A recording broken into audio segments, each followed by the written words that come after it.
Greetings to you in the name of the Lord Jesus Christ. Truth plus love equals life. This is my position on, it is my position, but this is what logic dictates as towards the death penalty. This is the only political discussion topic that I have ever had to reconsider. Now, again, spiritually, these are separate paradigms. Spiritually, Jesus taught us to be a pacifist. Very difficult. Politically, you have a right to defend yourself. Now, if somebody rapes, murders, molests, chops babies in halves all day, they need to be executed. The argument can be made, well, the death penalty is logical, but the government can't be trusted to carry it out. I mean, it's better for 1,000 men to not hang than one innocent man to hang. It's a famous quote. That is also true. So here's my final position on this.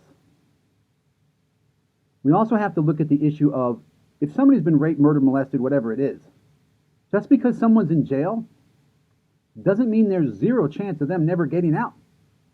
What if there's some new political regime? What if somebody pardons them? What if there's an earthquake? They escape from prison? It's rare, but it also happens. There's also the element so there becomes the element that if somebody's still alive, even behind bars, the issue is not fully resolved. Would you feel safe if somebody murdered your family members or whoever, and you knew they were in prison? Yeah, you're 99.9% certain they're not going to get out, but they're still alive. I wouldn't feel safe. So the question, what logic dictates, and that's all that matters, is that the death penalty is legitimate in matters of high treason, of rape, murder, and any sexual contact with a child is a form of rape, regardless of what happened. If there's sexual contact with a child, it is no different than rape. The word molest means to bother, okay? So, in that sense, it's all the same and fully justified. You chop babies in half all day? You deserve to be chopped in half. Now, in terms of the method of execution, it has to be done humanely. And it's not that the person deserves it to be done humanely. It's that we deserve it. If you start doing horrible, gruesome things to these people, even though it may be justified, it's going to end up punishing us as a society and as someone who's been victimized by that. So, what logic dictates is that, number one, the death penalty is justified, but if and only if the standard is zero doubt. Not the preponderance of the evidence. It must be zero doubt. That means you're going to have a jury. You got 9 people in there. The standard has to be zero doubt. That means every one of them looks each other in the eye and says, zero doubt. We have this person on a videotape that's been documented, as not photoshopped and altered.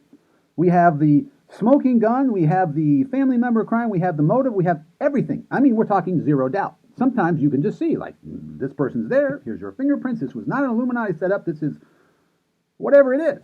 We found you shaking at the scene, crying, with blood dripping from your hand. Whatever it is, zero doubt. In addition, if you're going to take someone's life, no matter how evil they are, you give them the option of how to die. You want lethal injection, you want guillotine, you want hanging, you want firing squad? Fine. You give them the option of how to die, but they're going to die.